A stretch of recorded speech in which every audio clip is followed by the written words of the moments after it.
Welcome back. Today, we aren't just turning the pages of history, we are stepping into the true darkness of World War II, where the most devastating secrets are hidden.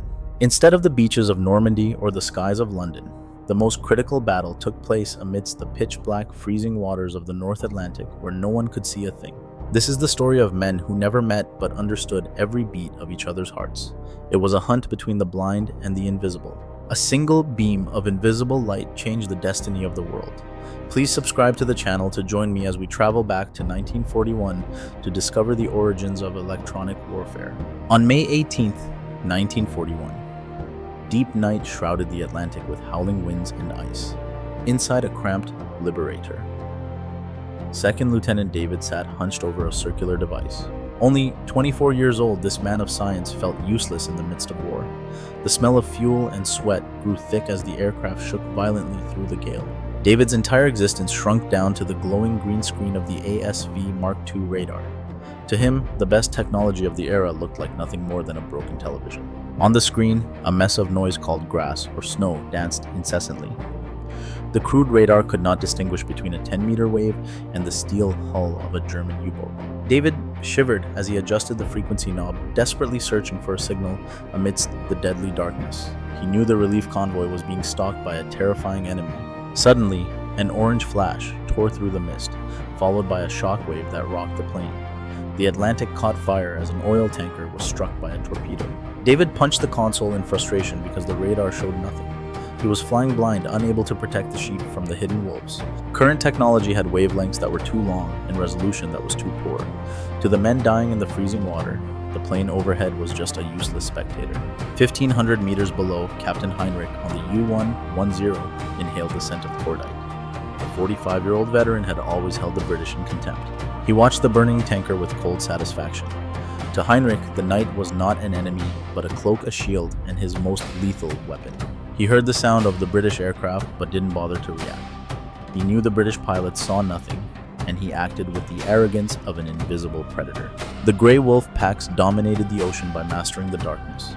They surfaced to recharge batteries, ran fast on diesel engines, and struck like lightning before vanishing into the depths.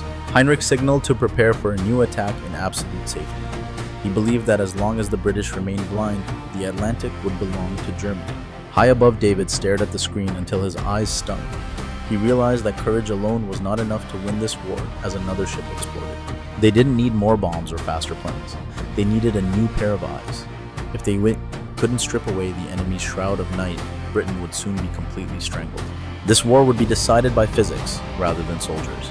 Otherwise, everyone would be buried forever in the meaningless blips of noise on a screen. 3 months later, in a closed meeting room, David was selected for a special task force. A scientist placed a heavy copper block on the table, the mysterious cavity magnetron. To David, this compact device was the Holy Grail. It generated 10-centimeter microwaves powerful enough to detect a tiny periscope and completely change the game. Centimetric radar was born, ending the days of vague guesswork. The test flight took place on a moonless September night. David powered up the ASV Mark III system on a modified Wellington. As the screen flashed, David was stunned to see the interference vanish. The blurry green grass had been wiped away, replaced by a phosphorescent map appearing with extreme clarity. He could clearly see the Welsh coastline and every passing wave. Then, at a distance of 10 miles, a solid, bright blip appeared stationary on the radar screen. That was definitely metal, not a whale or a sea wave. David's heart pounded. He guided the pilot with a voice trembling with excitement. Target ahead, 8 miles. The aircraft banked and dived through the dark clouds. No more guessing. The blip grew larger with every radar sweep. It was the certainty of mathematics rushing into reality. Below the surface, the sailors of the U-570 were still carelessly enjoying the fresh air. The captain calmly lit a cigarette, believing the darkness in the vast ocean would hide them. They heard the engine noise, but didn't panic, thinking the planes were always blind. They didn't know that invisible energy was bouncing off their hull, stripping away their safety. David watched the range counter drop rapidly. When they were only half a mile away, he ordered the lee light turned on. A beam of supernova intensity immediately tore through the night. The U-boat was pinned against the water like a moth. Depth charges fell, and the bright blip on David's radar screen shattered and quickly faded away. The explosion was cold and decisive, following perfect logic. The target signal broke apart and disappeared, returning the sea to an empty expanse. David sighed in relief after years of waiting. A sense of omnipotence surged within the young officer. He felt like a god from the heavens punishing a hidden foe. The balance of power in the Atlantic had shifted. In the winter of 1941, the Atlantic became a graveyard of secrets. South of Iceland, Captain Heinrich on the U-224 felt the ocean grow terrifyingly silent, a bad omen. U-boats were disappearing one after another, without distress signals or flares. Heinrich scanned with his binoculars, suspicious. He didn't believe in the silence, feeling as if the hand of God was picking them off. High above David was hunting with cold professionalism. After hundreds of hours on radar duty, he had memorized its language, distinguishing the pulses of whales from storm waves. He detected a faint blip moving erratically at the edge of the radar. Instead of traveling straight like other ships, this target hugged the wave troughs for camouflage. It was a clever opponent. David gripped the handles, sharpening the image of the target 12 miles away. He signaled the pilot to cut the engines and glide, to reduce noise, descending like a silent eagle. He felt a strange connection to the mine down there. When the range counter reached 1 mile, David finally signaled to restart the engines for the attack, eyes locked on the glowing green dot. Below, Heinrich's instincts flared up. Even though the howling wind drowned out all sound, the feeling of being watched made his skin crawl. He screamed the command for an emergency dive immediately. The alarm bells rang and the crew scrambled to their positions. The U-boat's nose dipped to tear into the black water just as the roar of aircraft engines exploded directly overhead. The lee light flared to life, but only saw a vortex of white foaming water. David dropped depth charges into the disturbed area, creating massive columns of water, but there was no debris. The blip vanished from the screen because the enemy had successfully escaped. Deep beneath the surface, the U-224 groaned under the shockwaves, but the steel hull held firm against the explosions. Heinrich wiped blood from his forehead, listening to the aircraft fade away. He understood that the British had brought their own sun and could see through the darkness to hunt submarines. Heinrich swore to find a way to blind the invisible eye watching them. Above the clouds, David marked the position on the map, ready for the next battle of wits with a worthy opponent. The summer of 1942 brought no warmth to the North Atlantic. Instead, an eerie silence began to spread across Officer David's radar screen. For months, centimetric radar had been the ultimate weapon. It was the magic wand that turned the hunters into the hunted, but war always finds a way to adapt. In French subpens, German engineers worked frantically to dismantle British equipment. They analyzed the invisible beams that had devastated their fleet to find a countermeasure. They created the Metox receiver, a crude but incredibly effective device. It was a wooden cross-shaped frame wrapped in wire, hastily mounted on the conning tower. To the men underwater, it was the shield of God. Heinrich stood on the U-224, watching the radio operator rotate the wooden Biscay cross. The device looked as clumsy as a farm tool, but its function was highly sophisticated. It intercepted British high-frequency pulses before the signal could bounce back. Inside the sub, the speakers emitted a droning sound whenever a plane swept by. This early warning system gave Heinrich the one thing he had long lost: time. Now when David's radar scanned from 20 miles away, the Metox machine would howl. Heinrich didn't need to see the plane. He simply ordered an immediate emergency dive. By the time the plane arrived, the ocean was completely empty. In the air, David's reality fractured as his targets began behaving like ghosts. A blip would appear clearly at 15 miles. David would announce the attack, but as they closed the gap to the kill zone, it simply vanished. This happened dozens of times, making David feel as if he were losing his mind. It felt as though the U-boats were dissolving into the deep black water itself. The psychological toll was immediate and heavy. Returning to base, David's reports were met with skepticism from high-ranking intelligence officers. They claimed the radar was broken, or the operator was hallucinating. David argued that the Germans could hear the radar, but he was dismissed by his superiors. They believed centimetric technology was still undetectable. David began to doubt his own sanity as the green light of the screen felt burned into his retinas. The breaking point came while protecting convoy ON-115. David caught 3 signals closing in on merchant ships. He guided the pilot to intercept the lead U-boat. But as they descended through the clouds, the signal vanished instantly. They searched for the second and third targets, but the ocean was completely clean of enemies.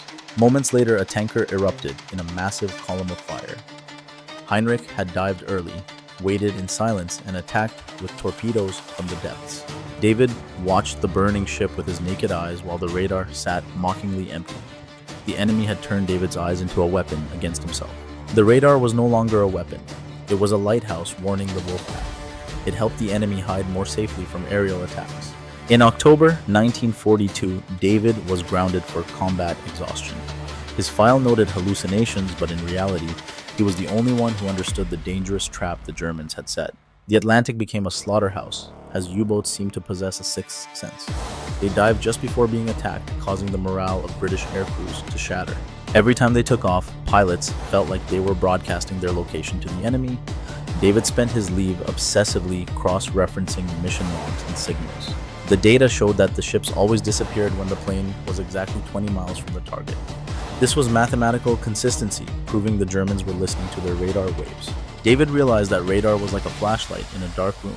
It helped him see the target, but it also told the enemy exactly where the plane was. He devised a paradoxical tactic called the invisible approach. Instead of scanning continuously, they would fly in absolute electronic silence, navigating by the wind and the star. They would hunt by sight and only turn on the radar when they were 2 miles from the target. This tactic gave the enemy no time to dive, but the risk of crashing into the sea was extremely high. When he presented the idea, the room went silent because it was so reckless. However, with merchant ship losses soaring, superiors reluctantly allowed David to conduct a test flight. He was paired with a pilot who had just lost his brother in the war. They took off in the middle of a terrible storm conditions that were extremely difficult for visual searching. In the belly of the plane, David suppressed the habit of turning on the radar for the comfort of its green light. He forced himself to sit in the dark, the console completely cold and dead. For hours they flew blind in the storm, trusting only the clock and the compass. David felt the fear of the void as he stepped naked into the enemy's wolf den. He gambled his life on the element of surprise to conquer the terror. David stared at the empty glass, waiting for the decisive moment to wake the radar machine. On a February night in 1943, the Liberator shook violently as it flew just 60 meters above the waves. Tension weighed heavy on the crew amidst the chaotic storm. David sat in the dark, hand on the radar switch with whitened knuckles. They had flown in absolute silence for 4 hours, broadcasting no signals at all. The navigator guided them by stopwatch and intuition to find the wolf pack. The risk of hitting the sea was high as the altimeter needle danced wildly in the gale. A few miles away, the U-224 rocked on the water's surface. Captain Heinrich smiled because the METOX receiver was silent. He believed the storm had kept enemy planes grounded. Heinrich ordered the torpedoes loaded, confident in his invisibility.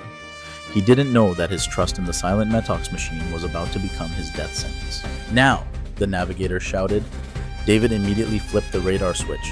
The magnetron roared and the screen exploded with light to reveal the target right under the plane's nose. The distance was only 1 mile. The element of surprise was absolute. David screamed for the searchlight to be turned on, his voice cracking after hours of suppressed terror. The lee light flared like a sun in the night, shining directly onto the U-boat. Heinrich was completely blinded by the brilliant white glare crashing down from above. In a split second, Heinrich realized that the silence had been the deadly trap. He stood frozen, staring into the center of the artificial star, knowing it was the last thing he would ever see. 6 depth charges fell surrounding the submarine in a pattern of destruction. The water exploded, and the massive pressure snapped the iron spine of the poor U-224 in two. The hunter was destroyed with his weapons still in their holsters. David watched the screen as the blip representing Heinrich shattered into fading fragments of noise and disappeared. Silence returned to the pitch-black freezing sea, but this time it was the silence of a tomb for those who had once ruled the darkness of the ocean. The sun rose over the North Atlantic, painting the sky with an indifferent pink hue. The vast ocean continued to roll, hiding the massive graveyard of ships that had just gone down. David looked out the plane window. There was only a shimmering oil slick and a few pieces of floating cork. The U-2, 2, 4, and 50 sailors had vanished completely into the depths. The crew sat in silence, drinking warm coffee. There were no cheers or celebratory pats on the back. The adrenaline crash left them with nothing but emptiness and exhaustion. David watched the radar screen scanning rhythmic but empty circles. For the first time, this stillness felt like a sentence of justice carried out. The duel ended with a victory that tasted like ash. David realized the era of lone warriors was dead, replaced by a form of remote sensor warfare. He hadn't fought Heinrich directly. He had simply erased a pixel. The killing happened from a safe distance without ever having to look his enemy in the eye. The invisible approach tactic decimated the U-boat fleet. In Black May of 1943 alone, the Allies sank 41 German submarines. Admiral Dönitz was forced to order a retreat and admit defeat. The supply lines were secured, creating the essential foundation for the D-Day landings to liberate Europe. Decades later, David stood watching planes land. They were guided by the descendants of that old radar machine which had been born to kill in the deep darkness. The magnetron, once a national secret, is now present in every kitchen. It heats food in microwave ovens, becoming a tool that serves modern human life. To David, radar would always be the eye of a god, stripping away the comfort of the night. It proved that in this modern world there is no longer anywhere to hide. The Battle of the Atlantic was the moment humanity learned to see the invisible.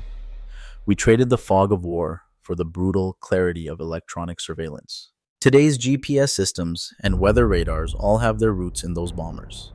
We conquered the darkness, but we also lost the right to remain hidden. Thank you for following this journey. If you love stories of history and technology, please subscribe to the channel to catch more fascinating content. Please leave a comment with your thoughts on how warfare has changed. Thank you, and see you in the next videos. Stay curious.